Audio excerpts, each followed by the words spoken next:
Morning, guys. It's 3 o'clock in the morning. Looks like it's going to be another sleepless night, I tell you. So I woke up about 3:13 on the dot. I couldn't breathe.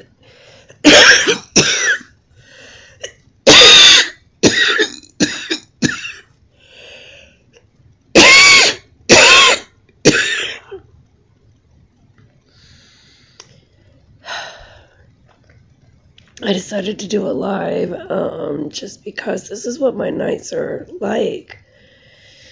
I was sleeping so much better in Kentucky. As soon as I got back here, I've got the burning throat. Of course, I was out in Edgewater yesterday, outside for quite a while.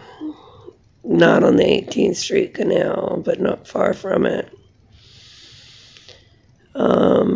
I had to use my inhaler. It's funny because my voice is so bad right now, but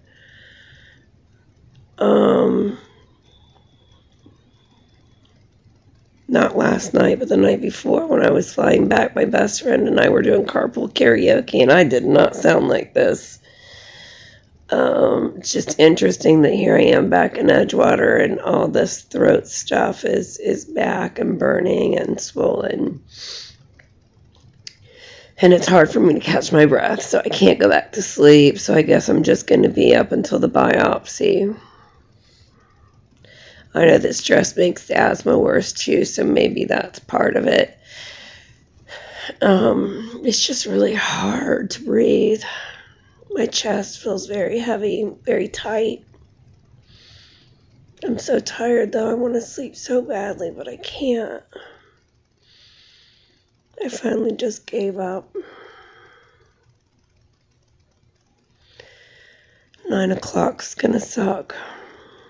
I started feeling really heavy last night. The emotion of the heaviness of today kind of hit me last night, and I got very sad. And just, I guess that's normal, you know? I mean, it's heavy. The good news is Friday morning at 10 a.m. I get to see my psychotherapist. She's going to earn her money because this is heavy. I scheduled that way on purpose because I knew I was going to have some issues dealing with whatever they tell me today. I see my OBGYN at noon. We'll find out a little more about this hip and ovary.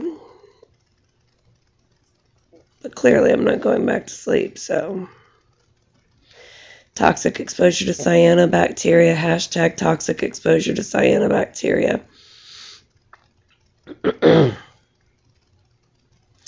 Welcome to my life. I hope it's not yours. You know, a lot of these symptoms are overlooked because they mimic symptoms of other common conditions that many people have, so they never look any deeper. But here in Edgewater, we know the air has been toxic for some time. I was diagnosed with toxic exposure to cyanobacteria. As a result of the 18th Street Canal, today we're going to have a biopsy of my right breast. Now, how did my right breast become an issue? We don't know how it's tied together, but we know none of these conditions existed before my toxic exposure in 2019. Started with nodules in my lungs.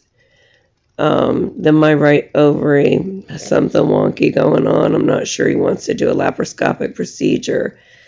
But when he got the results of the pelvic CAT scan and my pulmonologist sent the results of the chest CT over, and then he got the results of the breast mammogram, and then we did the second one with the 3D imaging.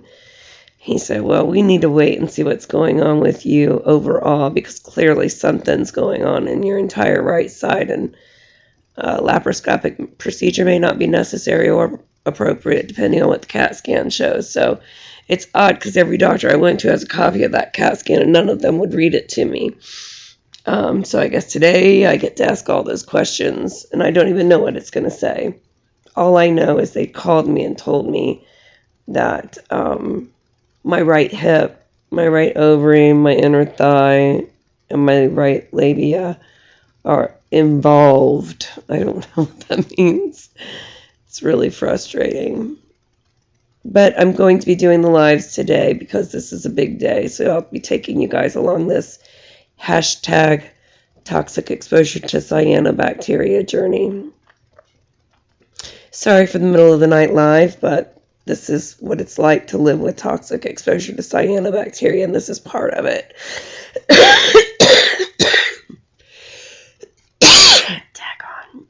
Okay, I'm going to get off here now because I got to breathe. I love you guys. I'll talk to you soon. See you at 9.